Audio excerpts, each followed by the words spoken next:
So,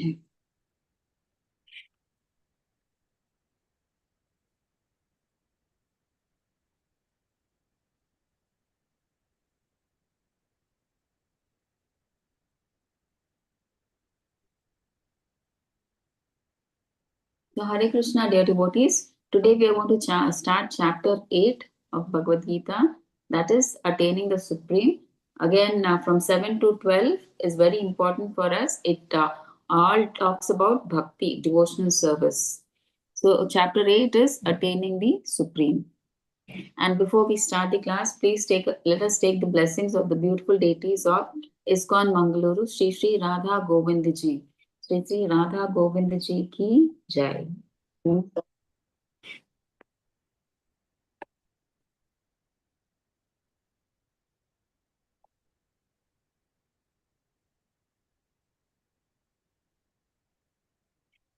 Okay, so in chapter 8, we'll see Arjuna, he asks 8 questions. Okay, so let us see what those 8 questions are and how Krishna answers those questions. So in the first sloka, Arjuna inquired, "O my Lord, O Supreme Person, what is Brahman?" So first question, what is Brahman? Then what is self? What are fruitive activities? What is material manifestation? And what are demigods? Please explain this to me. And the shloka goes like this, 8.1. Arjuna uvacha kim tad brahma kim adhyatma kim karma purushottama adhibhutam cha kim proktam adidaivam kim uchyate. Okay, and then he asks a few more questions. So second shloka, adiyagnaha katam kotra dehesmin madhusudana prayana kali cha katam jneyosi niyatatmabihi. Translation by Srila Prabhupada ki jai. How does this Lord of sacrifice live in the body, and which part does he live, O Madhusudana? And how can those engaged in devotional service know you at the time of death? So he asks 8 questions, and the 8th question that he asks, that how can those those in devotional service know you at the time of death? So that question Krishna explains in depth, because it is very important for us. That is why that is what we focus, right? We want how can we remember Krishna at the time of death? So that is our main focus, right? So that what Krishna explains more in detail, we'll see in the coming shlokas. Okay.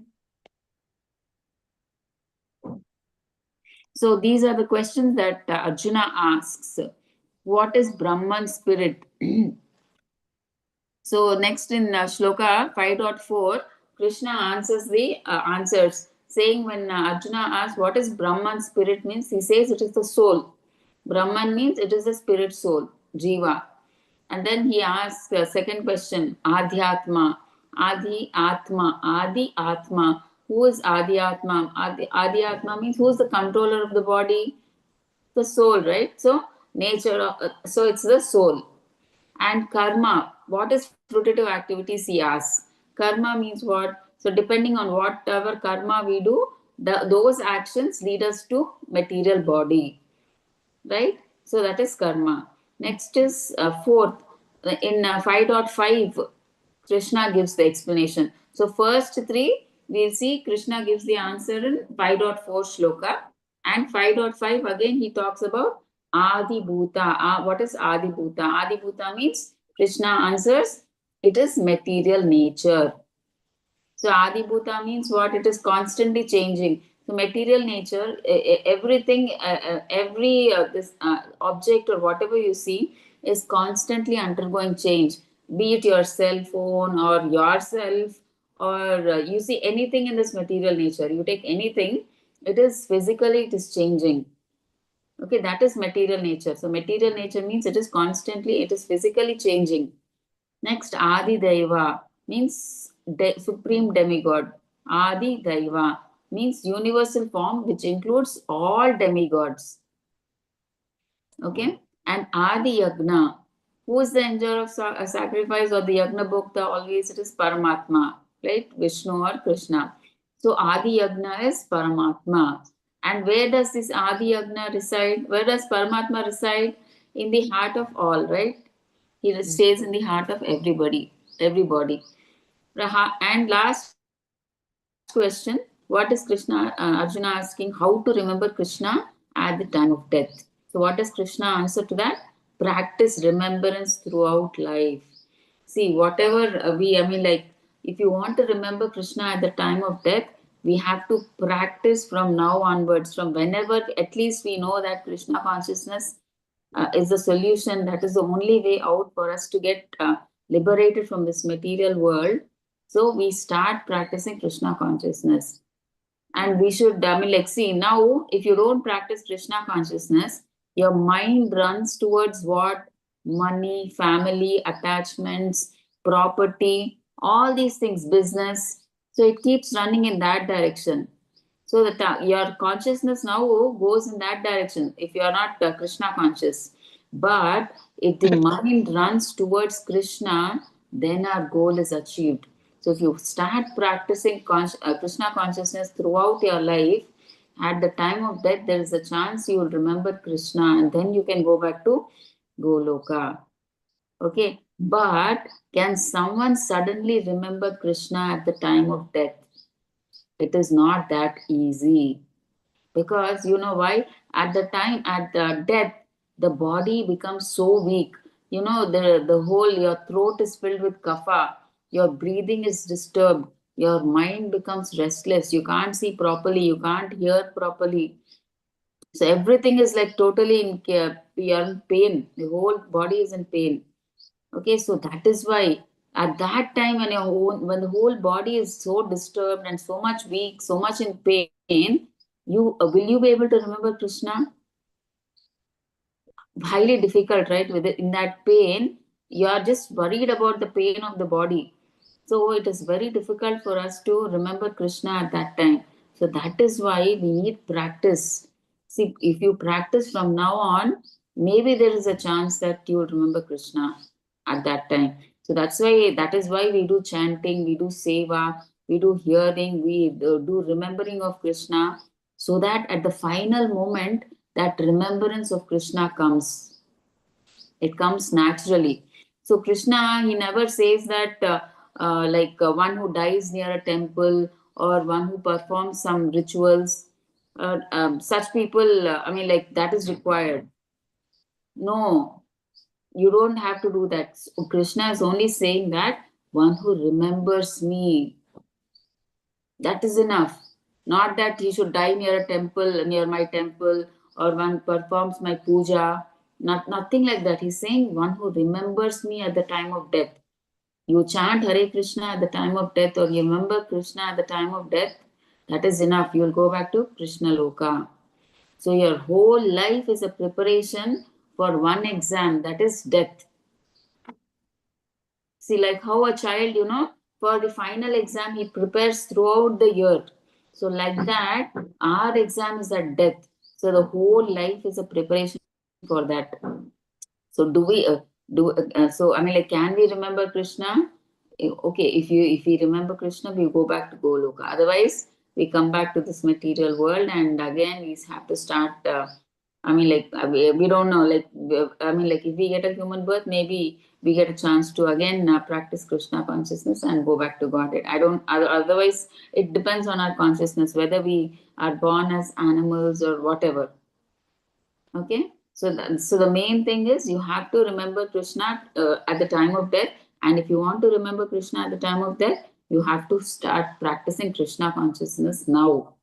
So your whole life should be a preparation so that you can remember Krishna at the time of death. Okay, so this is Shloka 5.5. So say 3. Okay, so this is 4. That's what we are talking about. And 5 also we discussed, right? And whoever at the time of death quits his body, remembering me alone, at once attains my nature. Of this, there is no doubt.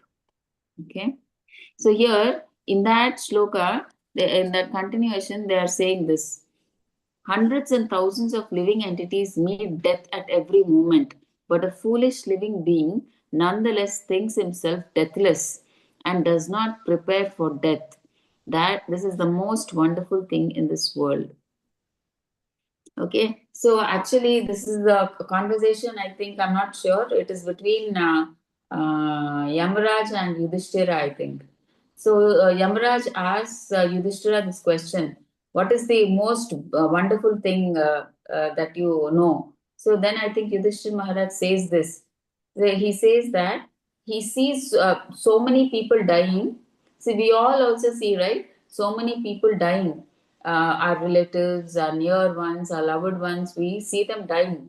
Our friends or our grandparents and everybody, they leave their body. But what do we think?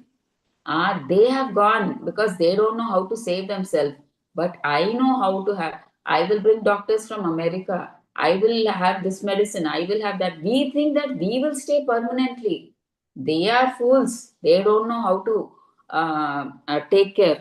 That is what we think, right? They don't know how to think. As if we are going to stay permanently here, right? But we are under the assumption that, oh, they are fools, they don't know. But I can call a doctor from America, I can make arrangements, I will live forever. So that is what we are under the assumption. But that is not possible, right? All of us have to leave this body. Anybody who comes in this material world, they have to leave this world. But at that moment they think that no, no, no, they will talk as if they will stay here permanently. Okay, they behave like fools. They think that I will stay here forever, and they don't prepare for death. So many people, they think that when we talk about death, they think that we are talking about something negative. Why do you want to talk about death? It's so negative. Be positive now. That's what they say. But if they don't talk about death, how will you prepare yourself for death? Okay, so that's why Yudhishthira Maharaj says that he sees so many of his relatives passing, but leaving this world, dying, but he thinks that he will stay here forever. So that is the most wonderful thing he says that he has seen. So that's what he's saying. See, hundreds and thousands of living entities meet death at every moment, but a foolish living being nonetheless thinks himself deathless. He thinks that he will be here and that he does not prepare for death. So this is the most wonderful thing in this world. Yudhishthira Maharaj says to Dharmaraj. Okay. So let's go to the next shloka, 8.6. Yam yam vapi smaran bhavam tyajatyante kalevaram tam tam evaiti kaunteya sada tad bhava bhavitaha. Translation by Srila Prabhupada. Srila Prabhupada ki jai. Whatever state of being one remembers when he quits his body, that state he will attain without fail. So your consciousness when you are leaving the body is very important.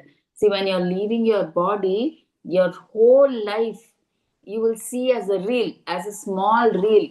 Like, see, if you want to see the whole movie of 3 hours in your what you call your VCD, they say, right? And you just what if you fast forward everything or rewind it, you will see the whole movie in a few minutes, right?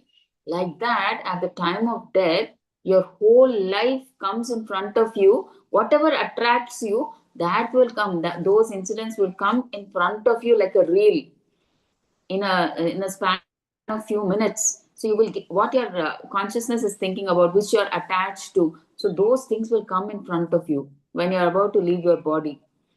Okay, that consciousness, what you are what do you say what you're attached to at that moment decides your next body, right? What your consciousness, suppose you're more attached to money or your family members or all those things, maybe like if you're attached to that particular family member, maybe you'll be born as a dog in that family member's house or as a lizard in that family member's house because of that attachment, right? Like that.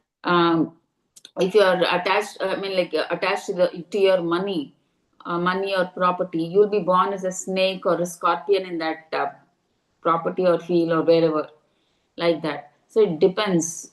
However, I mean, you are conscious. But if you remember Krishna, and you chant Hare Krishna, you will go back to Goloka. Okay, so here in the PPT you can see an example, right? Here Bharat Maharaj, see, initially he was such a big Vairagi actually. Bharat Maharaj at a young age, he left his wife. I think at say 25, I think like that.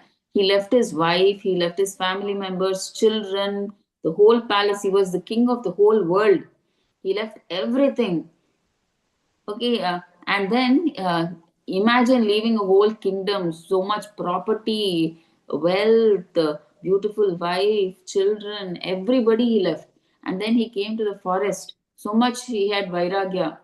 He came to the forest and there he started practicing Krishna consciousness. So he built a small cottage and he was staying there and he was doing his Krishna consciousness, was practicing. But one day what happens? He sees a deer and a pregnant deer, right, trying to cross this thing. And then that pregnant deer hears the voice of a lion. So that pregnant deer, in that fear, she tries to cross the river, right? And then in that fear, she delivers the baby on the other side of the river and of that stream. And then she, I mean, like, she gets, what do you say, washed away in that river flow. Okay, she goes away in that river flow, or probably she dies or something happens. But she leaves that small newborn baby on the shore of the bank. So Bharat Maharaj, seeing this, I mean, devotees are compassionate. So he went to the deer. He saw that the mother deer got washed away or it died. So he tries to protect that small baby deer. So then he brings it up and he gives water, food, and everything. And daily he starts uh, nurturing that small baby deer. So daily, he slowly doing his Krishna conscious activities, and even while doing the Krishna consciousness activities, his focus was more on the deer. Imagine Bharat Maharaj was such a Vairagi. He left everything, see, money, property, beautiful wife, children, the whole kingdom. The whole of the kingdom was his world. I mean, the whole world was his kingdom. He left that and now he got attached to this deer. Imagine he left all those big attachments like deer, like property and wealth and children and his wife and everything he left, right? The king position, everything he left. And now all those attachments he left, and now he got attached to this deer. And because of this deer, he was not even practicing his Krishna consciousness. Even while doing Krishna consciousness, his mind is on the deer only. I hope my deer is safe. No tiger has not eaten it, like that. So he was so focused on only on the deer. The person who left everything there, now he got attached to this deer. So he was always thinking about the deer. So one day the deer, it doesn't come out. It doesn't come home. So he goes in search of this deer, searching for the deer. Okay. Yeah, see in this picture. He goes in searching for this deer. And finally, he sees the deer. I mean, like, somehow he falls into the pit from the top, and he was on the verge of leaving his body. Still, he couldn't find the deer. And on the top, from the top, he sees the deer there. Okay, finally he sees the deer and then he dies seeing the deer. Next Janma, what happens? He's born as a deer. So he died with the consciousness, thinking about the deer. Right? So that's why because his consciousness was about the deer, on the deer. So next Janma, he took the birth of a deer. Okay, so we have to be very careful. That's why they are saying here that, see, Bharat Maharaj was on the platform of Bhava.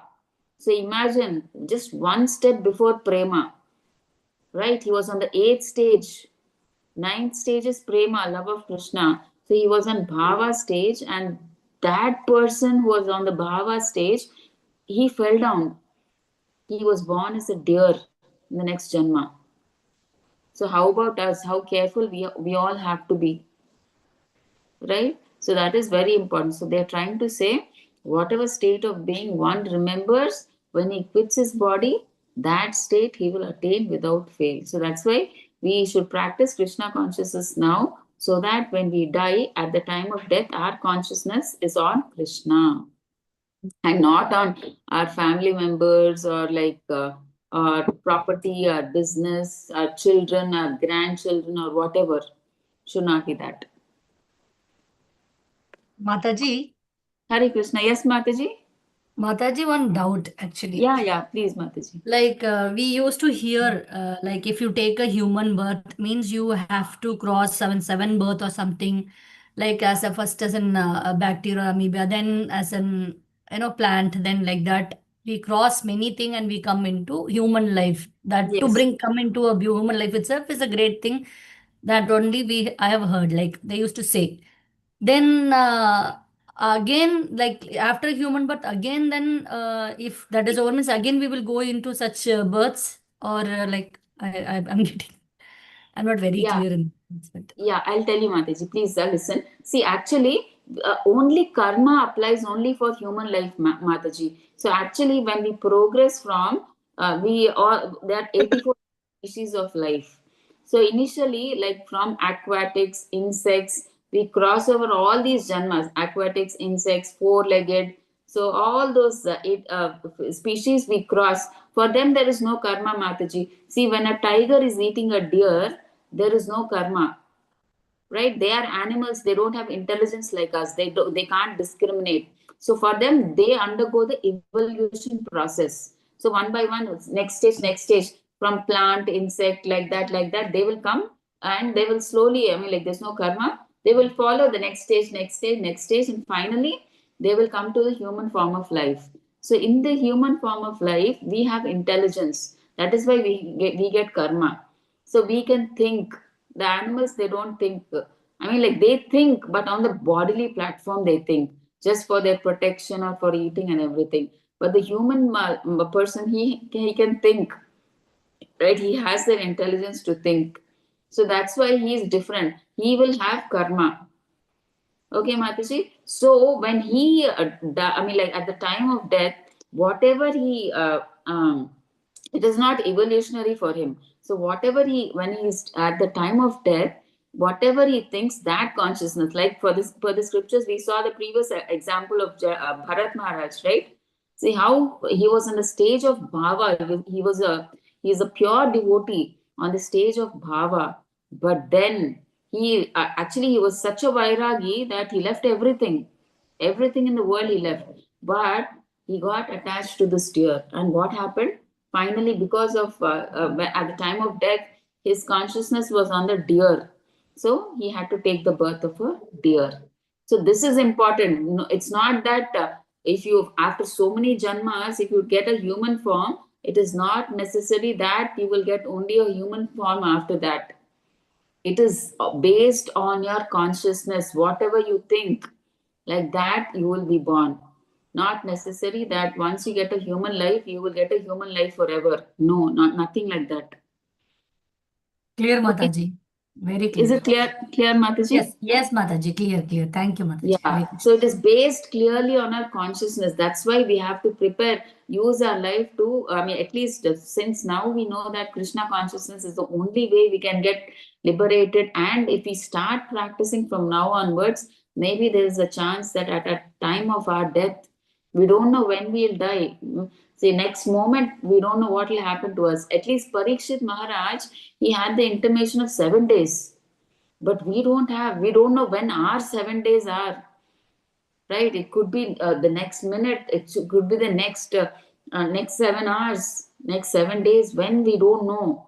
So we should be like Parikshit Maharaj, like how 7 days Parikshit Maharaj took his 7 days, like he was constantly hearing, no sleeping, no eating, no drinking, nothing, fully focused on Krishna. That's all. Krishna Katha, Srimad Bhagavatam.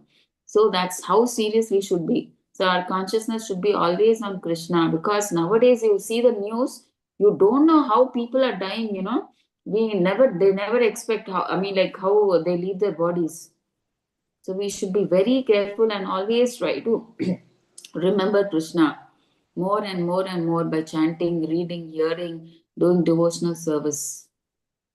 Okay, Mataji? Yes, Mataji. Hare Hare Krishna. Krishna. Hare Krishna. Thank you, Mataji. So 8.7 Tasmat sarveshu kaleshu mam anusmara yudhya mayarpita mano buddhir mame vaishyasi ashamshayaha. Translation by Srila Prabhupada. Srila Prabhupada ki jai. Therefore, Arjuna, you should always think of me in the form of Krishna and at the same time carry out your prescribed duty of fighting with your activities dedicated to me and your mind and intelligence fixed on me. You will attain me without doubt. So now Krishna is saying, therefore, Arjuna, see, you should always think of me in the form of Krishna, right? How should you think of Krishna? Not as some impersonal Brahman. We said there are three stages of knowing God realization. The first stage is impersonal Brahman. Second is localized Paramatma, and third and the highest is Bhagavan. Krishna is the supreme personality of Godhead. So that's what Krishna is saying. How should you remember? Think of me in the form of Krishna, right? As the person, as the supreme personality of Godhead is saying. And what else should you do? At the same time, carry out your prescribed duty while fighting. So Krishna is saying, Arjuna, you fight. That is your duty. At the same time, you remember me. While fighting, you remember me. So what is Krishna instructing us? See, practicing Krishna consciousness means not leaving all your duties and responsibilities and just sitting at home and just chanting. And if your wife or husband asks you to do some duty, he says, no, no, no, I'll not do any duty. Now I'm doing my chanting. Today is Ekadasi. I decided to do 64 rounds. I will not do any duty today. No, nobody asked you to do 64 rounds on Ekadasi. Just do 16 rounds, but do your duties. But at the same time, do your duty thinking, remembering Krishna, right? Do your duty. Suppose it's a lady, so she has to cook. So cook you, but thinking of Krishna, like how you can hear a bhajan of Krishna, or you can hear a speech of Krishna, you can hear the pastimes of Krishna, whatever like that, or you can chant the Hare Krishna mantra while cooking. So like that, with consciousness of Krishna. So that should be the thing. So we should never leave our duties. So saying that I'm practicing because I'm practicing Krishna consciousness. Today is Ekadasi. I want to do 64 rounds. That's why I won't cook today. So no cooking today. You should not do like that. You should not escape your duties. So first, you should do your duty, remembering Krishna. That is important. So why do we do 16 or minimum 16 rounds in the morning? So that it becomes a practice that when we are doing in the remaining part of the day, when we are doing our duties, we try to remember the Hare Krishna mantra.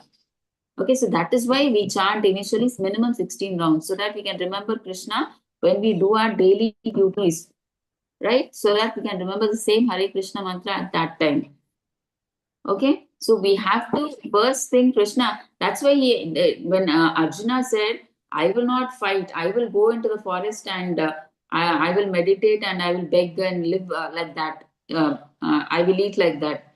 That's why Krishna didn't encourage that renunciation. He didn't encourage. He said, "Work. You're a kshatriya. You're a grahastha. Your duty as a kshatriya is to fight. So you have to fight." Okay, he's saying fight, but fight remembering me. So like that, we have to we have to apply the same thing. So Krishna is telling you all also do your duties, but remembering me. Mhm. Okay, you are sweeping the house, for instance. Sweep. You can put your earphones and you can listen to a speech or a bhajan, and then you can happily sweep the house, right? So that becomes Krishna conscious. It's no longer material. So everything. So you cook for Krishna, you listen to a speech or a bhajan, and you cook. That is Krishna consciousness. So it's nothing. It's just your change of consciousness that is very important. That smaran is very important. See, like Prahlad Maharaj, see, so many difficulties he faced, but he was always thinking of Narayana. Whatever happened to him, like whether he was thrown into a pit of snakes or being trampled by elephants, being thrown from a cliff of a mountain, he always used to say, Narayana, Narayana, Narayana, Narayana. That's all. He never feared. It is said that he never even blinked his eyelids, right? In fear. When his own father was giving him so many punishments, he didn't even blink his eyelid. He was so confident that Krishna would protect him. He was just always in smaran of Narayana, that's all. That much faith he had that he will protect him. Okay? So that now that's what Krishna is saying. See, in the form of Krishna, see Krishna as Bhagavan, the Supreme Personality of Godhead, that is the highest, okay? And at the same time, carry out your prescribed duty of fighting. So you do your duties and remember me as Krishna, as the Supreme Personality of Godhead, Bhagavan, okay? And with your activities dedicated to me. So whatever activity that you're doing, do it to please me. Don't do it for your sense gratification. Okay, activities dedicated to me. So that becomes akarma, right? When you do activities to please Krishna, it becomes akarma. But when you do activities to please yourself for your sense gratification, you get karma, good or bad karma, right? So because of which you have to come back again and enjoy yourself for those reactions. So which we don't want. We want to get liberated, right? So that's why we will do all our activities to please Krishna and your mind and intelligence fixed on me, then you will attain me without doubt. So whatever you're doing, put your mind and intelligence on me. So if your mind is on all Krishna conscious activity, so suppose you're doing book distribution, so put your mind and intelligence in doing that activity. Okay, book distribution or whatever you're doing. Okay, like that. So then throughout the day, your focus is on Krishna only, right? You're on smaran. When you're cooking, your mind is on Krishna. When you're sweeping, it is on Krishna. Or when you're eating, you're honoring prasadam, right? That time you're remembering Krishna. It's Krishna prasadam. So whatever you're doing throughout the day, when you're chanting, you're remembering Krishna. When you're reading, you're remembering Krishna. When you're hearing, you're remembering Krishna. So throughout, it's like smaran of Krishna. So where is the question of not remembering? So throughout the whole day, your focus is on Krishna. So then Krishna is saying, you will attain me without doubt. Okay. And actually, Prahlad Maharaj also, actually, when he was sent to Gurukul, he had his demon friends. There also, when his teachers, Chanda and Amarka, the teachers, when they used to go and have their bath, Prahlad took that as an opportunity to teach his demon friends, telling him that don't waste your valuable human life in playing and doing all these activities and waste your time. Practice smaran of Krishna consciousness, he says. Okay, and see, he's teaching all his friends. Like he's singing a bhajan. You can see he's doing smaran of Narayana, and he's making everybody around him also do that. Okay, so 8.8. अभ्यासयोगयुक्तेन चेतसा नान्यगामिना परमं पुरुषं दिव्यं याति पार्थानुचिन्तयन्. Translation by Srila Prabhupada. Srila Prabhupada ki jai.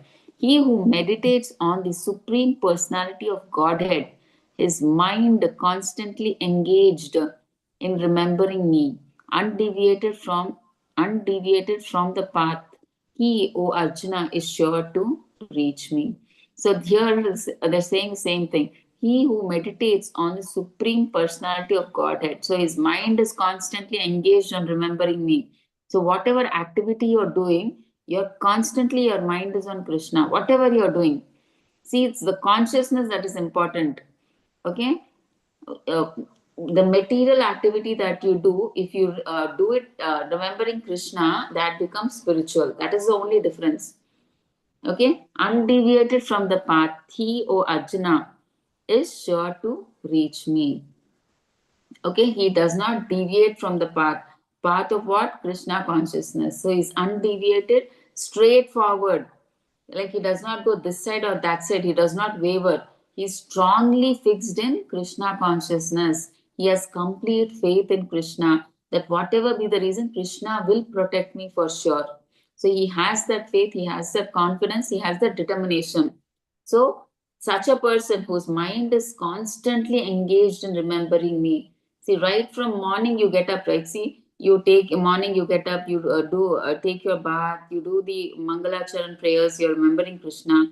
Then after Mangalacharan, you do chanting. Chanting you do, and then after chanting, you attend Mangalarti. See, sorry, Bhagavatam class. Then after Bhagavatam class, you have Guru Puja, and then Guru Puja is over. Like that is around 1 hour, I think. Guru Puja that happens, and then there is a Bhagavad Gita class, and then after that, the Prabhujis maybe they have to go to job, so that job also becomes Krishna consciousness. So you do that job as an offering to Krishna, saying that because we are all we need money, right, to maintain this body. So to maintain the soul and body, we need money. For that, we have to do a job. So we do it. We tell Krishna, see, whatever I'm doing this job, so that I can maintain, and when I have to maintain this body, and part of that income, he gives it for Krishna conscious activities. So that becomes Krishna conscious, right? Okay, he's doing it as a duty because he has to maintain his soul and body. He's doing that job, and at the same time, he's giving a little part, maybe 10 or 15% of what he gets of his salary for Krishna conscious. He's donating, right? So it becomes Krishna conscious. And again, in the evening, he comes, he takes a bath, then he does the evening aarti, and then maybe he does some garland seva, whatever seva, if there's any seva, he does garland seva, or he does some bhajan, or reading a book, or whatever. I mean, okay, or chanting. And then he has his prasadam, and then they sleep. Again, see, the whole day is revolved around remembering Krishna. So we can plan, definitely, it's not at all difficult. It's just the consciousness that has to be changed. Earlier, it was like material. Now, the same task we are dedicating to please Krishna. We are doing it for pleasing Krishna. So we are remembering Krishna and doing the same activity. That's all. Okay, earlier we were doing it for our pleasure. See, when cooking, we were doing it for our pleasure. See, anyway, we have to cook. We have to eat daily. So we are cooking. But when cooking, what do? We cook for our sense gratification. So we check that, oh, this is nice. And then we see the taste and everything for our sense gratification. But when we do it for Krishna, we don't taste. Right, initially it may be a bit difficult because we don't know the measurements properly. But as you practice, you will understand. You will get to know of the taste, like automatically, like if this much you add, you will get this taste. If this much salt you add, this much taste you will understand. So without our tasting, we give the first taste to Krishna. So we give it as bhoga to Krishna, and then after Krishna honors that, we have it as prasadam. Okay, it's just the change of consciousness. It is not at all difficult. Your whole material activities, they become Krishna conscious. Okay, such people, Krishna is saying, they will definitely come to me. Okay, so same text 8 is discussed here. Okay, see, attaining the Supreme. So Lord Krishna stresses on the importance of remembering him by practice. Okay, so importance of remembering Krishna refutes inactivity. See, Krishna is saying, no, you have to do work. So he's saying, Krishna is saying, he does not accept renunciation. See, this refutes the need to give up prescribed duty to remember Krishna. So you don't have to give up your duties to remember Krishna. He's saying renunciation is not the correct thing. You doing your duty, you have to remember Krishna. How to think of Krishna in practical life? See, constant thinking of the Supreme Lord in any of his features is possible by chanting Hare Krishna. See, the best thing for Kali Yuga is chanting of the Hare Krishna. There's no other way, because chanting Hare Krishna, there are no rules and restrictions. Even a small kid can chant. You need not wake up in the morning and they have to bathe for chanting. Nothing like that. No rules.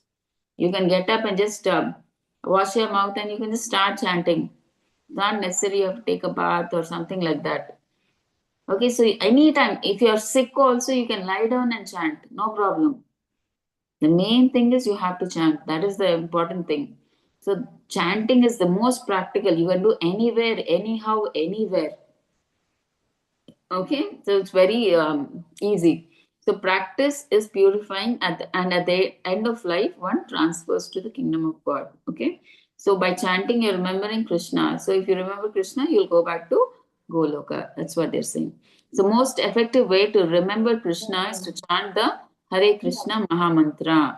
And what are the benefits of chanting? Revival, memory of Krishna. See, when chanting, you are remembering Krishna. Okay, ear, tongue, mind are engaged in Krishna service. Okay. Ear, because why? You're hearing the Hare Krishna mantra. Tongue, because you're reciting that mantra. And mind has to be focused, right? So that you're hearing that mantra properly or not. So these three have to work properly. So Krishna serves, attains supreme Lord and his planet. So when you do this chanting properly and you remember Krishna, you will attain him. So analogy, they're talking about caterpillar to butterfly. So if many of you, I have heard a caterpillar, it meditates, meditates, meditates. When will I become a butterfly? And finally, it becomes a butterfly. So like that, if we meditate on Krishna, like Krishna, Krishna, Krishna, by chanting or whatever, we one day we become spiritualized like Krishna and we go back to Goloka Vrindavan. Okay. So importance of Purusha.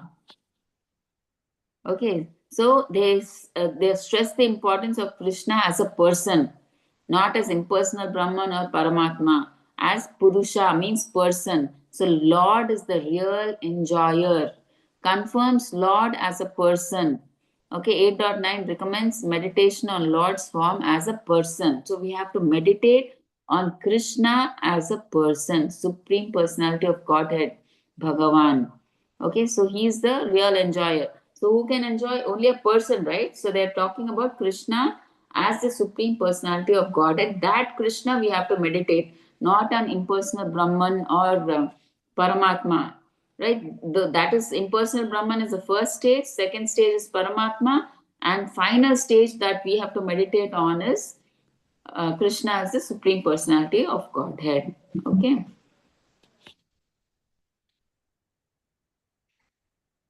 Okay, so now next 8.9 to 13 will be remembering Krishna through meditation.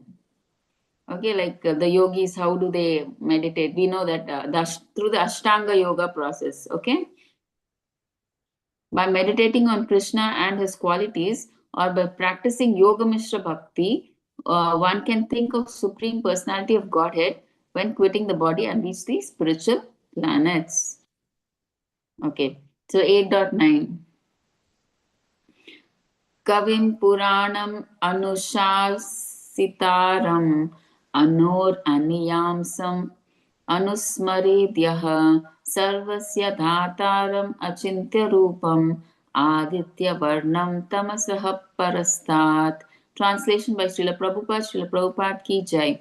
So they are giving the qualities of Krishna. Okay, what are the qualities that you can meditate on?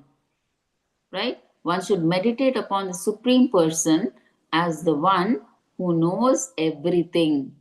Right? Kavim. Kavim means he's the one who knows everything. And as he who is the oldest, who is the controller, who is smaller than the smallest, who is the maintainer of everything. Okay?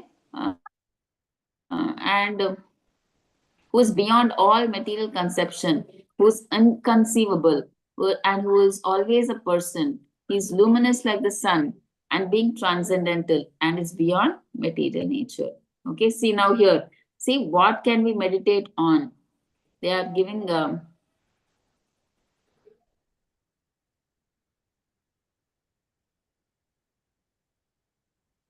okay.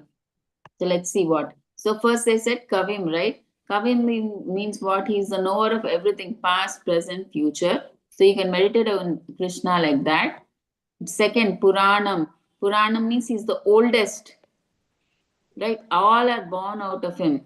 He's the Purana means he's the oldest. From him, everybody is born. Even Brahma, and from Brahma, all of us are born. And Anusashit, see, Anu Sasitaram. So he's the controller of the spiritual and the material worlds. Anor Aniyamsam means smaller than the smallest. So he can become smaller than the smallest. Like he's so small that he becomes the Paramatma in the heart of every living entity. Right? He's so small, he can become. Next, Dhatharam. He is the maintainer. He's the maintainer of all the worlds, right? So we can see how his maintenance is in the material world. Like we say that the planets stay in their orbits or they rotate because of the gravitational force. But here, for our this thing, spirituality is because of Krishna, because of the all the big planets are floating because of his energy. Okay, so that is what we should know. Okay, he's the maintainer of everything. So that because of him, the planets are floating in their own orbit. Rupam, he is always a person. Krishna is a person. He is Bhagavan. He is the real enjoyer. He is Purusha. Okay, so he is a person. He is not some energy or light. He is a person. Okay, Krishna is a person. Achintya means he is inconceivable. So inconceivable means he is imaginary. We can't understand. Sometimes Krishna he becomes the smallest of the small, and again he becomes the biggest of the biggest because he acts like a super soul and he maintains everything, all of the world, the whole world is maintained by him. And sometimes he becomes so small that he enters into the heart of the living entity, and there he is as a super soul. Okay, so we can't imagine what all he does. So that's why he's inconceivable. We can't, his energies and everything what that he does is like inconceivable. We can't imagine. Okay, so that's why he's inconceivable. Achintya.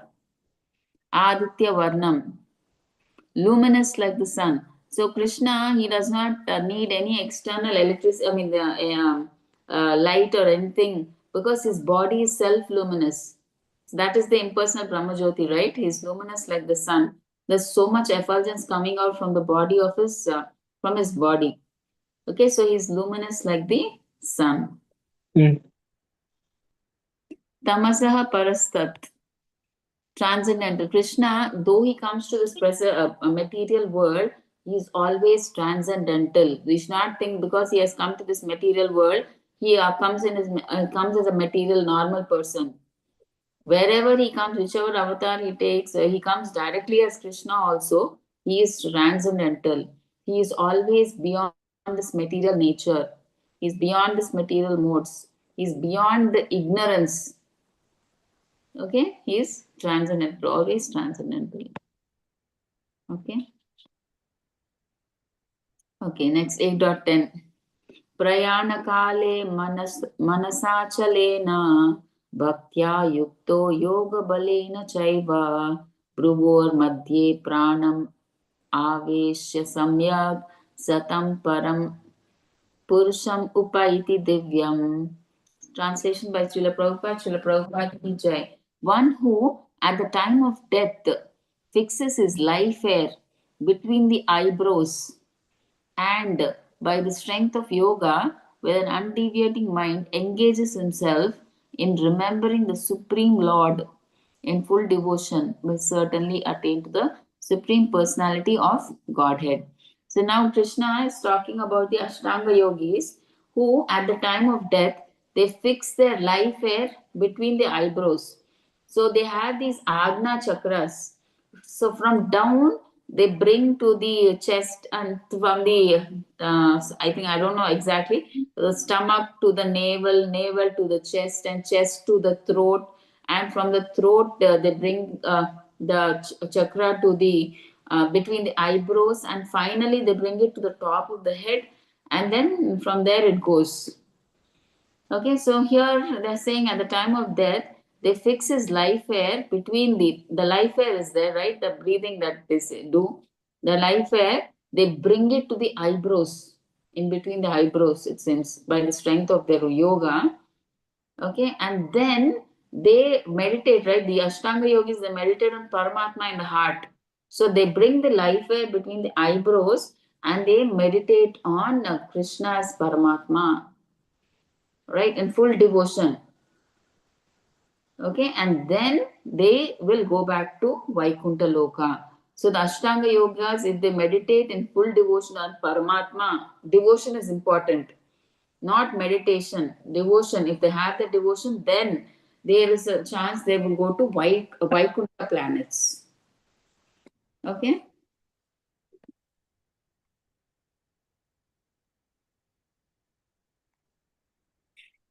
8.11. I think it's not complete here. Sloka.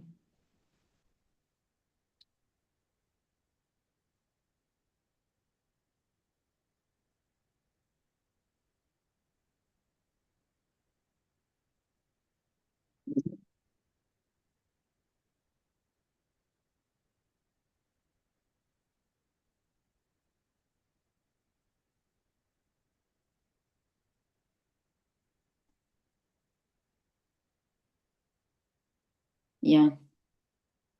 So, persons who are learned in the Vedas, who utter Omkara, and who are great sages in the renounced order, enter into Brahman.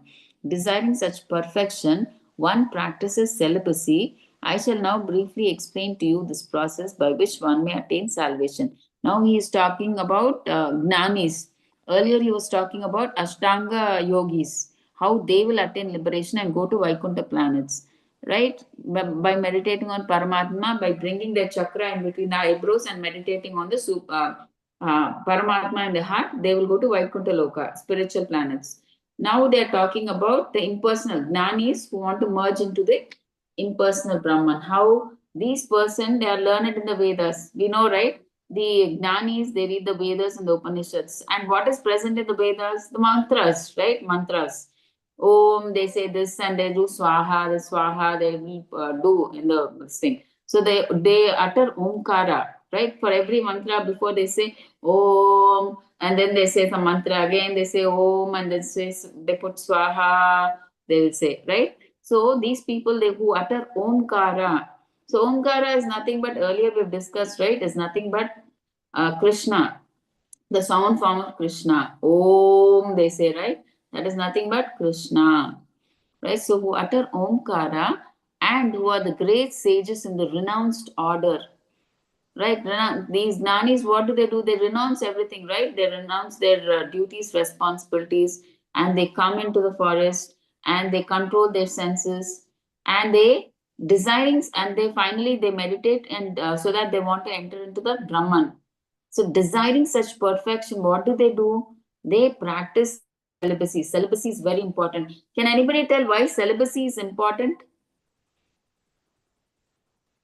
To enter into why celibacy is important here for the sages who for the gnanis. Means you are talking about the procedure, Mataji, the level they are reaching, that you're talking about? Not the level, Mataji, like when you're practicing, when you're doing the spiritual practice, like the gnanis, they remain celibate when they are doing, like they control their senses, they practice celibacy, and so that they can meditate on the impersonal Brahman and they can merge. So why is celibacy important? No Get rid attachment, of self the enjoyment, sense Mataji. gratification? Sorry, Mataji? To get rid of all the sense gratification? Yeah, actually, thank you, Mataji. Yeah, celibacy means first, main celibacy means what? Avoid sex life, right? That is the celibate thing. But that is not happening nowadays. Nobody is, see, even school going children, they're not celibate nowadays. Earlier, when Gurukul days, the brahmacharis, they used to remain celibate till when they used to go to the Gurukul from 5 to 25. They were not allowed to even talk to the other what do you say, ladies till 25, like they were brahmachari, they were strictly celibate. Okay, they maintain their purity. See, if they had that sense gratification, their mind would be disturbed. If the mind is disturbed in sense gratification, how can you practice spirituality? for practicing spirituality, your mind has to be steady. So that's why they practiced celibacy. Okay, so that's why these gnanis, they do these yagnas or omkara using the Vedic mantras, and then they meditate on the impersonal Brahman, and they try to become one and merge into the impersonal Brahman. So this, for that they practice, they control their senses, they practice celibacy, and that's why Krishna is saying, I shall briefly explain you the process by which one may attain salvation.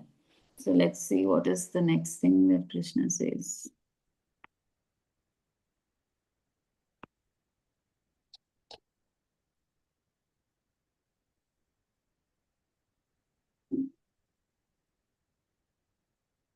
Well,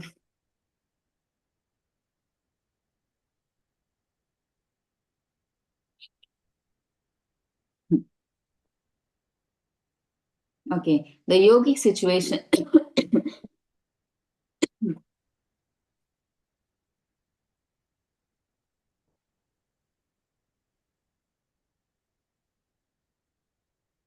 See, the yogic situation is that of detachment from all sensual engagements.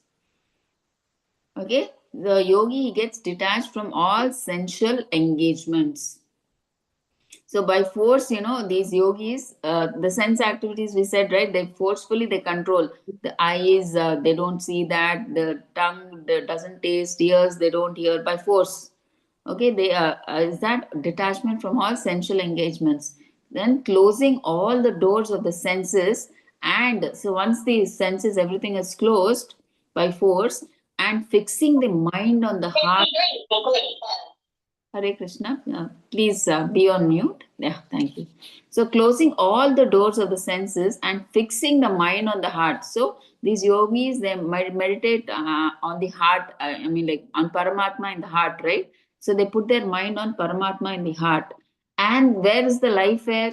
So, life air at the top of the head. So, in the picture, if I zoom, I can't zoom, I think. Wait 1 second. I'll try to zoom and show you.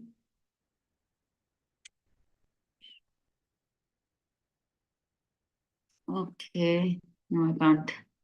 Yeah, see this? No, I can't zoom, I think. Okay, I'll show you in the next another picture. But still, I think you can see the Agna chakras, right? Coming from down, right? They're coming upwards to the chest, to the navel, and from the navel to the chest, and chest to the throat, and throat to the in between the eyebrows. You can see. 1 second.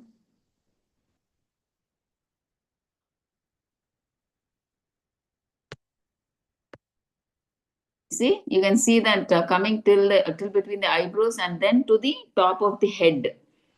Okay, the Agna chakra. See, properly you can see now here. Okay, and then from there they meditate and they bring the life air from here, from below to the top, and then they bring their mind on Paramatma and they meditate, and they once they leave their body, they enter into the Vaikuntha or spiritual planets, right? Like that. We'll see in the next slides also, there is a clear explanation. So please don't worry. So now 8.13. After being situated in this yoga practice and vibrating the sacred syllable Om, the supreme combination of letters, if one thinks of the supreme personality of Godhead and quits his body, he certainly reaches the spiritual planets. That's what they're saying here. If they do this and they remember, they meditate on, like the Gnanis, if they meditate on the impersonal Brahman, they will reach the impersonal Brahman. And if the yogis, they meditate on, they bring the Agna chakra in between the eyebrows and focus their mind on Paramatma, they will go to the spiritual planets. See, this is the thing exactly. So you can see, right? See, they raise their life at Agna Chakra. See, from clearly you can see here. Okay, from the red dot, slowly they bring the chakras upwards, chest, to the chest and through the throat and in between the eyebrows and to the head. And they focus their mind on the heart, Paramatma in the heart. Okay, like that. And chant Om. These are the Gnanis. They chant the Vedic mantras, Om, and they do the sacrifices. They merge into the impersonal Brahman. And both of these, they renounce sense gratification, especially sex life. They become celibate, right? And then the yogis, they fix the mind on the heart, Paramatma in the heart. And then, see, finally in the fifth picture, in the top we see, right? He goes back to the spiritual planets. So they can, whatever time, the yogis, it's not that they have to die at a particular time. They decide when they want to die. If he's a very elevated yogi, he can decide, he can bring the chakras from bottom and he can bring to the head, and he can choose a good time, and he can merge, he can go into the spiritual planets.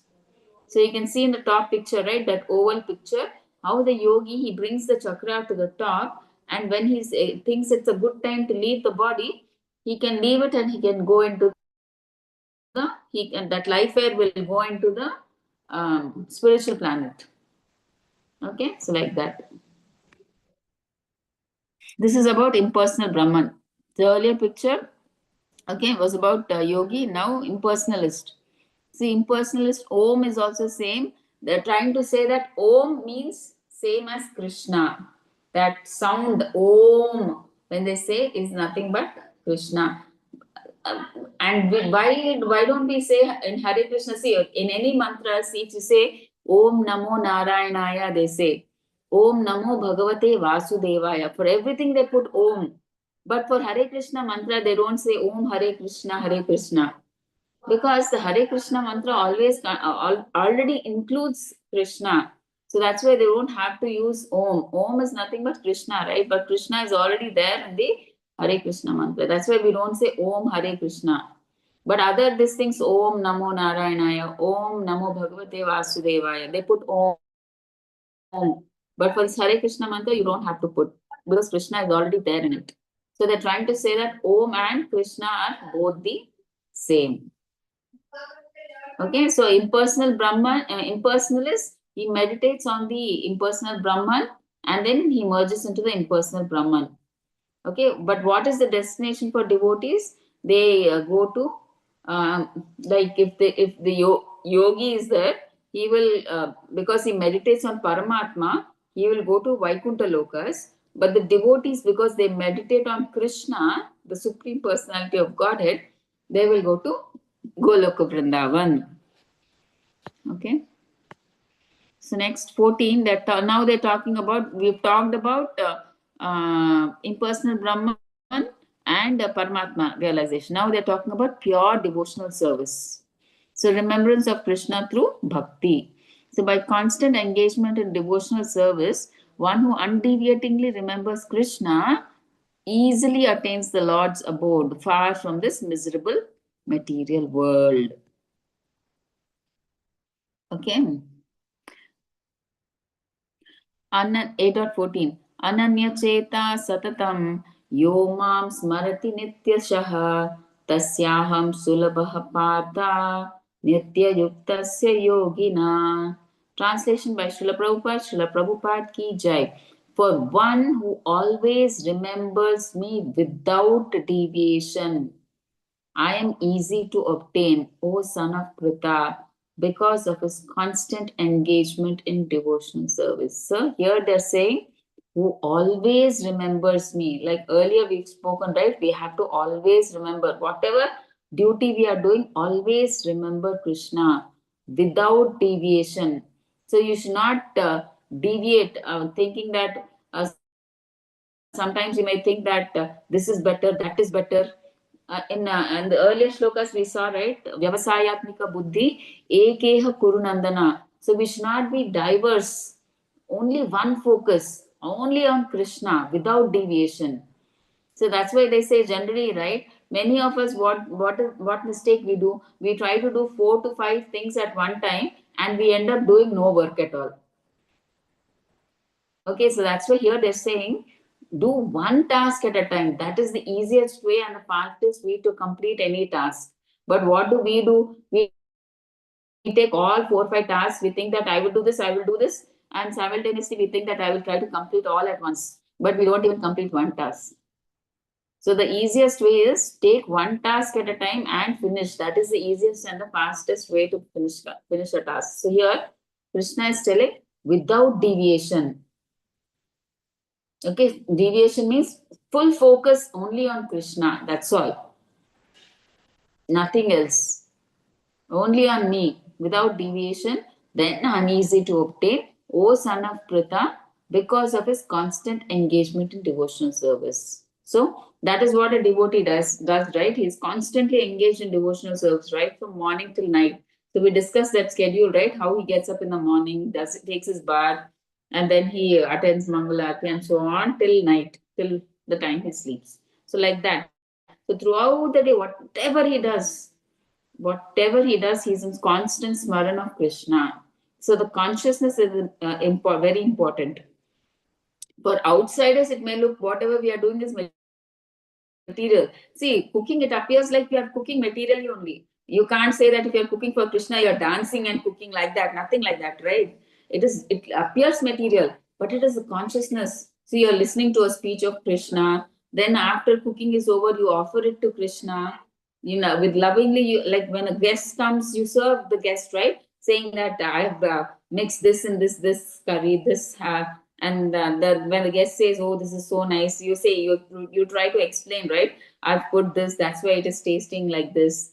So like that, when you offer to Krishna also, you explain nicely. See, Krishna, today I've done this curry for you. I've made this puri for you, and this curry along with the puris. And that puri, I've made this curry. Like I've taken like you can tell, like chana and potato I've mixed. I thought you like it, so hope you like it. So I've made all these preparations. Please have it. And then you just thank Krishna, and then you come after 10 minutes, you honor that as prasadam. Okay, it's all in your consciousness. Okay.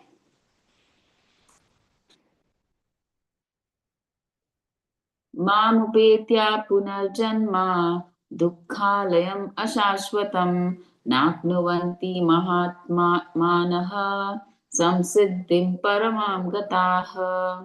Translation by Srila Prabhupada. Srila Prabhupada ki jai. After attaining me, the great souls who are yogis in devotion never return to this temporary world, which is full of miseries, because they have attained the highest perfection. Okay, so Krishna is telling, after attaining me, see, once they come back to my loka, they never come back to this temporary world, which is full of miseries. Because Krishna loka is a place, or Goloka is a place where it is permanent. Even when there is pralaya, during pralaya, only the material planets get destroyed. But Krishna loka or Goloka or the Vaikuntha lokas, they are spiritual planets. They are Satchidananda. They are Sat, means eternal. Like Chit means full of knowledge, bliss. So they stay on forever. So that's what Krishna is saying. Once who comes to the Vaikuntha Loka or Goloka planets, they don't come back again to this horrible, miserable world. For them, there is no more birth, death. They don't have to come back to this horrible material planet. So they never return to this temporary world, which is full of miseries, because they have attained the highest perfection. That is, they have come to Goloka Vrindavan, right? Abrahma Bhuvana Loka Punaravartino Arjuna Mamupityatu Kaunteya Punarjanma Namidyate. Translation by Srila Prabhupada. Srila Prabhupada ki jai. So from the highest planet in the material world to the lowest, all are places of misery, wherein repeated birth and death takes place. But one who attains to my abode, O son of Kunti, never takes birth again. So what is the highest material planet, anybody? Mataji, Yeah. Brahmlok. Yeah, Haribol. Yes, Prabhuji. Thank you. Yeah, the Brahmaloka is the highest material planet. So they are saying that from the highest material planet down to the lowest. Okay, whatever be the lowest. Okay, all are places of misery. Right, any material planet, even up to Brahmaloka, they are saying. Okay, all are places of misery wherein repeated birth and death take place. Even Brahma has to die one fine day. Though he has a long life, maybe he has a long life, but one day even he too has to leave his body. Okay. So Krishna is saying, see, all the people in the material world, they have to die. Their planets their planets will be destroyed. They will also be, the demigods will also be destroyed, and all the planets will be destroyed. Okay, Bhuloka, Bhuvarloka, all Swargaloka, Tapoloka, all Siddhaloka, all these lokas, Brahmaloka, they all will be destroyed one day because of Pralaya. Okay. But what is Krishna saying? But one who attains my abode, so one who comes to my loka, Krishna loka, O son of Kunti, there he never takes birth again. Okay, so he never takes place. If you go to the spiritual planets like Vaikuntha loka or Krishna loka, there is no birth again. But if you take, if you are in the, even if you go to the highest planet, that is Brahmaloka, down to the lowest hellish planet or whatever, there repeated birth and death takes place again and again. All are places of misery, wherein you have to take birth again. But Krishna is saying, if you come to my eternal planet, Sat Chit Ananda, right? Sat, eternal. There again, you don't have to take birth again. Okay. So now in 17 to 22, we'll compare what is the difference between the material and the spiritual worlds.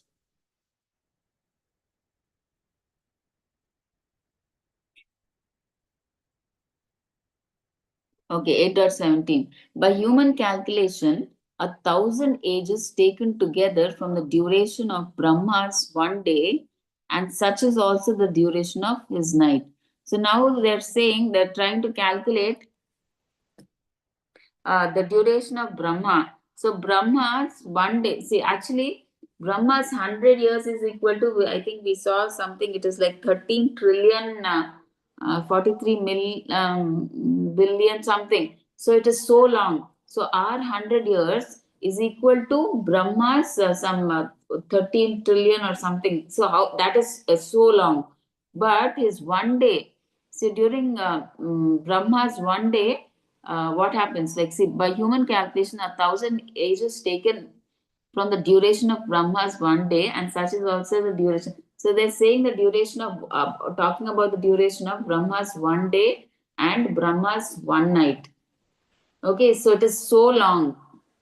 Okay, 1,000 ages taken together. So it is quite long. Okay, so that we can understand. So Brahma's one day, that is 12 hours, and Brahma's night, 12 hours. Okay, they're saying the duration. So in one day of Brahma, creation takes place. During the day of Brahma, that 12 hours, creation takes place. And again, when Brahma's night comes, what do you say? Devastation takes place. So every day of Brahma, creation takes place. Every night of Brahma, devastation takes place. Okay, and next morning when Brahma gets up again creation happens. And in Brahma's again night, again devastation. Then again next day when he gets up, again he creates. So this happens. But this next day means for us it may look like next day. But for according to our human calculation, it is many millions of years. Okay, so that we have to understand. Brahma's one day and one night is like so many millions of years, according to our calculation. It may appear like next day. When we hear it is so simple, but it comes to so many millions of years according to our years. Okay, so at the beginning of 8.18, at the beginning of Brahma's day, all living entities become manifest. See, when Brahma's day comes, living entities become manifest. In the sense, they again come to life. Because in the night, they become unmanifest. See, from the unmanifest state, and thereafter, when the night falls, they are merged into the unmanifest again. So when see daytime comes, they again become manifest. Means they become visible again. And again, when Brahma's night comes, they unmanifest. So it is not visible. And again, next day when Brahma's day comes, again they become manifest. So you can see them, see the creation, everything, the living entities, everything. And again, when Brahma's night comes, again everything becomes unmanifest. You can't see anything. Okay, so like that. Again and again, when Brahma's day arrives, all living entities come into being, and with the arrival of Brahma's night, they are helplessly annihilated. So that's what they're saying. So this keeps on repeating. So when day comes, the creation becomes manifest. Again, night comes, it becomes unmanifest. Again, next day, Brahma's day comes, again it becomes manifest, again unmanifest. So it keeps repeating. Like this, they are saying. Mataji, Yes, Prabhuji? Mataji, I have a question regarding this. Huh? Mataji, normally the human beings they enter into the material world through Lord Vishnu's avatars, na 3 avatars. Yes, yes. So how do they get connected to Lord Brahma's life duration? Or Yeah. So see, Prabhuji, see when we talk about Mahavishnu, from Mahavishnu Garbhodak Sai Vishnu comes, right? He's an expansion of Mahavishnu. He enters into each universe. And Garbhodak Sai Vishnu, he does the maintenance, right? So from him comes Brahma. So Brahma's duty is to, create all the living entities, right? And Brahma's duration they are talking about here is like they're just saying Brahma doesn't do anything, he has nothing. They're talking about the duration, right? When Brahma's day comes, he's nothing. Brahma has got nothing. They're saying during Brahma's daytime, manifestation takes place. It has not got nothing to do with Brahma. During Brahma's daytime 12 hours, the manifestation, it becomes, it's like you can say that it's a mini pralaya, Prabhuji, right? Every day and night a pralaya happens. And again, this is like a mini pralaya.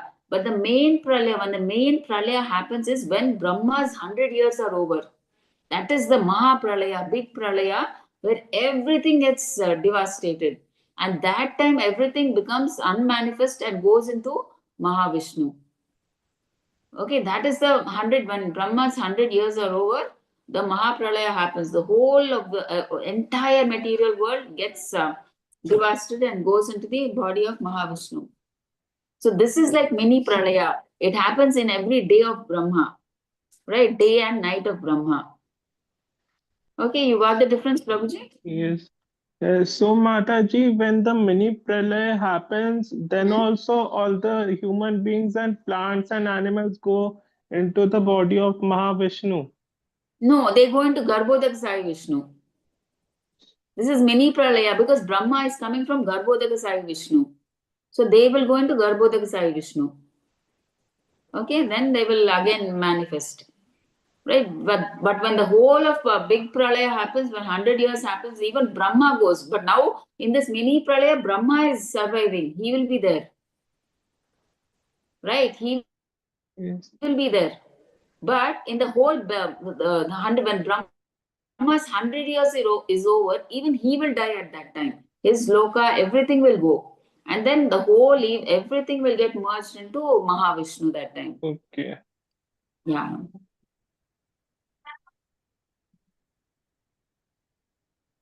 See, Brahma's day, Brahma's night. See, at Brahma's day, what happens? At the beginning of Brahma's day, all living entities become manifest from the unmanifest state. And Brahma's night is at the night of Brahma, they are merged into unmanifest again. Okay? So 8 or 20.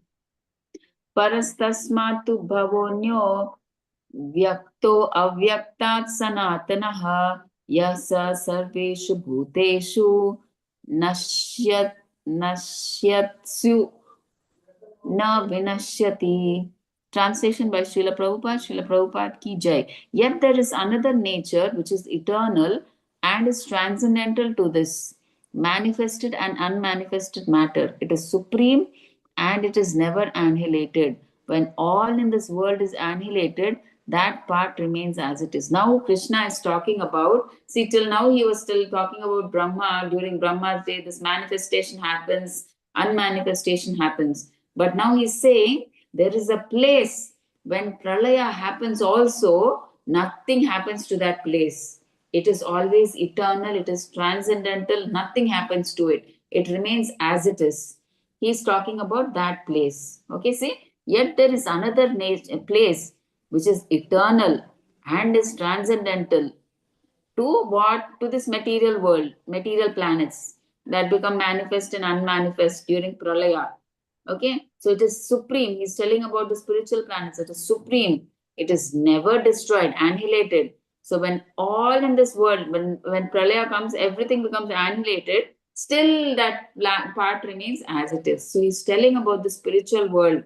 It is always eternal. It is transcendental. Even when pralaya comes in this material plan and all the material planets are destroyed, still that planet, that spiritual planet, stays as it is. It is never annihilated.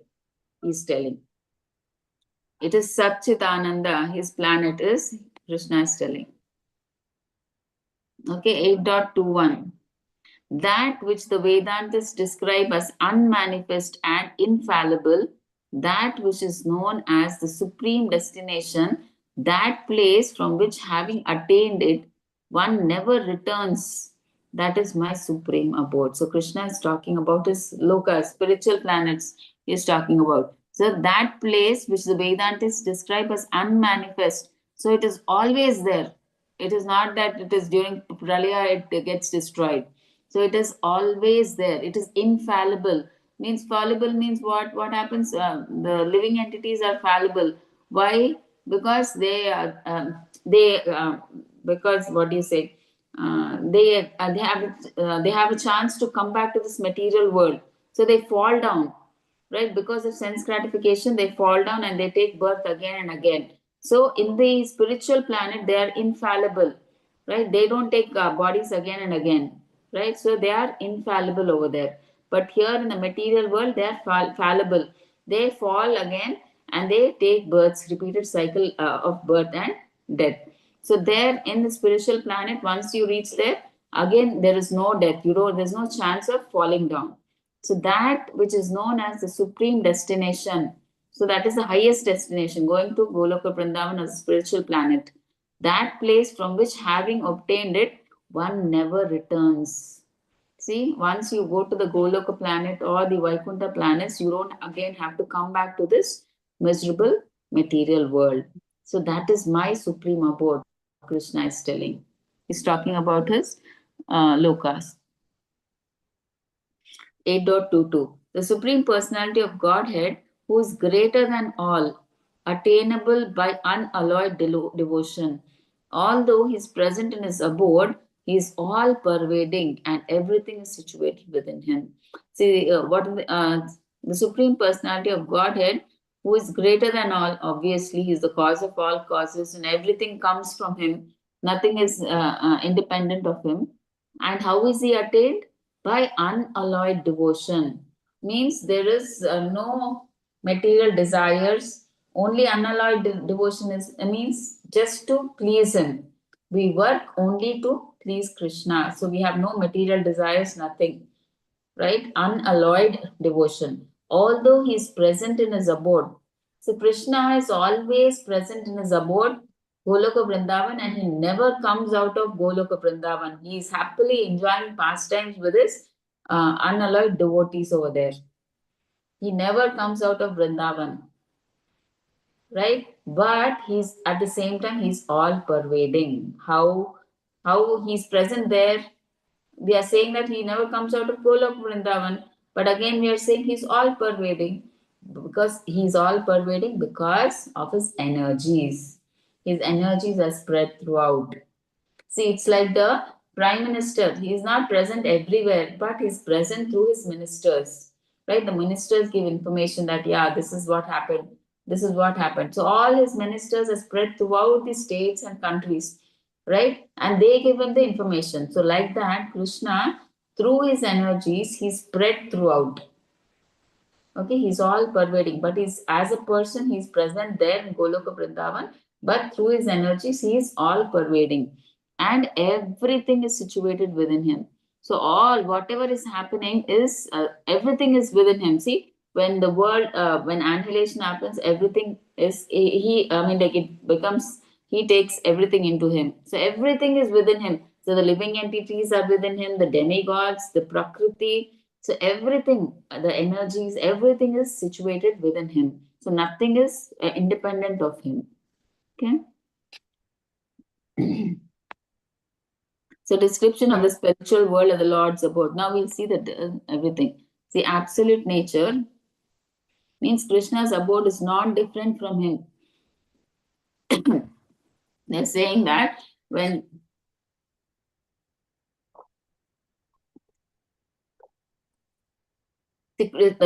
Krishna's place and Krishna is anything. In fact, if we say Krishna and Krishna's devotees are non-different, Krishna and Krishna's place is non-different, Krishna and Krishna's gunas, leelas, everything is non-different. Okay, so that is absolute nature. Anything connected to Krishna is equal to Krishna. Okay, Krishna's abode is not different from him. Next, eternal. It is free from birth and death. Okay, the spiritual planets are free from birth and death. Then it is infallible.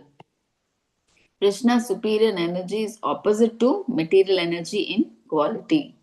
Okay, we don't fall down. In the material world, we fall down, right? And in the spiritual world, we don't fall down. So we don't, again, death is not there, but there is death in the material world. Okay, so unlimited bliss. So in the Goloka spiritual planets, the happiness keeps increasing. Right here in the material world, it is temporary. It is full of miseries here. So it fulfills all desires. So in when you go to Golok Vrindavan, all your desires are fulfilled. Like they say, right? The Chintamani trees, whatever you ask, when you go to a particular tree, you ask for samosa, it gives you samosa. You want diamonds, it will give you diamonds. So all your desires are fulfilled over there. And it is all attractive. It is unmanifest to mundane eyes. So not everybody can see it because you need to, I mean, like the spiritual world is very difficult for everybody to see, right?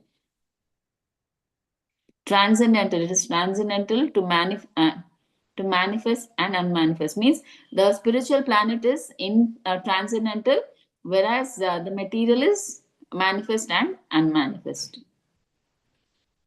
And it is the supreme destination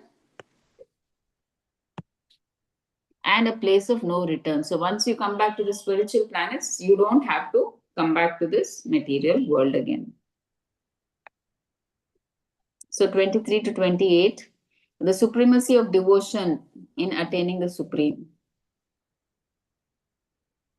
Through mystic yoga, attaining the supreme through mystic yoga. That is Ashtanga yoga.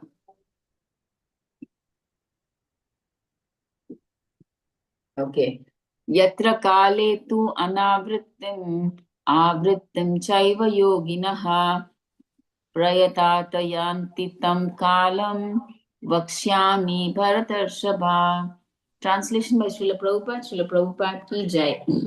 O best of the Bharatas, I shall now explain to you the different times at which passing away from this world, the yogi does or does not come back. So now Krishna is saying, I will explain you the different times. They're talking about the yogis. Okay, Ashtanga, be it the yogi or a gnani or anybody, besides the devotee, they mean to say, okay?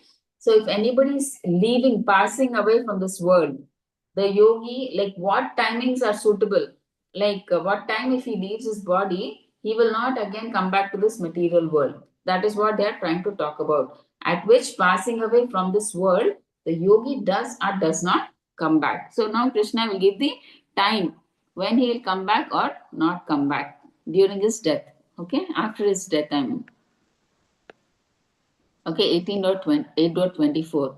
So those who know Those who know the Supreme Brahman attain that Supreme by passing away from the world during the influence of fiery God in the light at an auspicious moment of the day, during the fortnight of the waxing moon, or during the 6 months when the sun travels the north. So these are the favorable times, like for a gnani or a yogi, whoever, like if he passes away during this time, like when during the daytime light, when there is light, or when auspicious during the fortnight of the waxing moon, or during, you've heard this Uttarayana, they say, right? Uttarayana generally comes from between Jan and June. So if you leave your body between Jan and June in the daytime, they say it is like very, I mean, like you will not return back to this material planet again. Okay, so Krishna is telling during the daytime and during the daytime and during the waxing of the moon, and during these conditions like Uttarayana, when the sun is in the sun travels north, that is from Jan to June, right? During this month, it is said to be auspicious. You won't be coming back to this material world, that yogi or whoever. Okay, and 8.25, and the mystic who passes away from this world during the smoke, the night, the fortnight of the waning moon, or the 6 months when the sun passes to the south, reaches the moon planets, but again comes back. But those who, like Krishna is saying, those yogis or gnanis who pass away of their body during smoke or in the night or during the waning moon or in the Dakshinayana, that is in the months from July to December, they reach the moon planet, they go to the moon planet, there after that they again come back to the material world. Okay. Mataji, Yes, Prabhuji. Mataji, but how can a living entity determine the time of his death? No, that's what they're saying, right? See, an experienced yogi, we like earlier we said, right, he can decide when he wants to leave his body. But if you are an inexperienced yogi, you don't know when. So that's why Krishna is telling for such uncertain people, if they leave their body during the night light or during Uttarayana or during waxing, they will go back. Okay, and they won't come back. But and if they leave their body during the night or waning moon or during Dakshinayana, they will first go to the moon planets, and then they will come back. Because why moon planet? These mystics, they have done certain amount of spirituality, so there is some pious credit. So for which they will go to the moon planet. There they will enjoy, and again they will have to come back to the material planet. So like that. For them, it is not certain. That's why he's giving the timing. Like if they die during this time, they will go. And if they don't in the night, they'll have to come back to this material planet. Okay, this is for Krishna is talking about yogis and nanis and normal people. Okay. So now let's see. Krishna will tell about devotees also. What will happen to the devotees? See?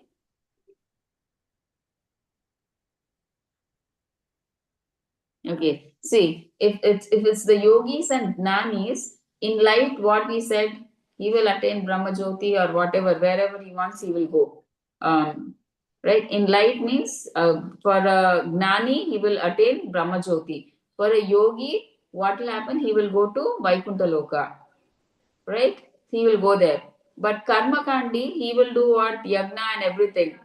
In darkness, he will attain heavenly planets. So he will, because he has done all those sacrifices, he will get some pious credit. So for that pious credit, he will go to heavenly planets. And once the pious credit is over, then he will have to return back to earth. But for a devotee, anytime they leave their body is auspicious. They will attain Krishna Loka. Why? Because they always are remembering Krishna. So for them, anytime they leave the body is auspicious. It's not necessary they have to leave their body on Ekadasi or in a temple or somewhere like that. Wherever, whichever place, whatever time they leave, be it day or night or Uttarayana, Dakshinayana, waxing or waning moon or anything. There's nothing particular. For a devotee, he's always remembering Krishna. So there is nothing like at this particular time or this, nothing. Like the yogis and gnanis and karma kandis, nothing. So at any time he dies, it is auspicious, he will go to Krishna's Loka, Goloka Vrindavan. Okay, there are no restrictions for a devotee. So 8.27. Naite Shruti Partha Janan Yogi Muhyati Kaschana Tasmat Sarveshu Kaleshu Yoga Yukto Bhavajuna. Although the devotees know these two paths, O Arjuna, they are never bewildered. Therefore, be always fixed in devotion. So here Krishna is saying, although the devotees know these two paths, that they pass away in light and some pass away in light, the devotees are not bothered. They're not bewildered. They're not surprised. So they don't think that, oh, I have to pass away in light. I have to pass away in Uttarayana. They're not bothered, the devotees. They are least bothered. They are just always fixed in devotion. Okay, they are not interested whether I will pass. Then they forget about that. They are not bothered when they will die, because whatever during the day they are doing, whether they are doing everything to please Krishna, that is more important. They are always fixed in devotion. That's all. They are not bothered how they will die. Whether here they will die, they want to die in the temple, whether they want to die like something, they are not bothered about death. See, as long as they stay, they always are fixed in devotion. Their mind is always on Krishna, how I can please Krishna. They're not bothered about death. Okay, so they're not surprised or they're not interested. They don't focus on that. So as long as they're staying, they see that whether we are pleasing Krishna or not. So they're totally fixed in devotion. They're not bothered about all these things.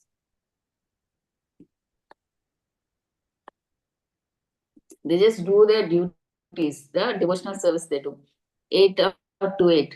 Vedeshu yagneshu tapashu chaiva daneshu yat punya phalam pradishtam atyetitam sarvam idam viditva yogi param sthanam upaiti chadyam.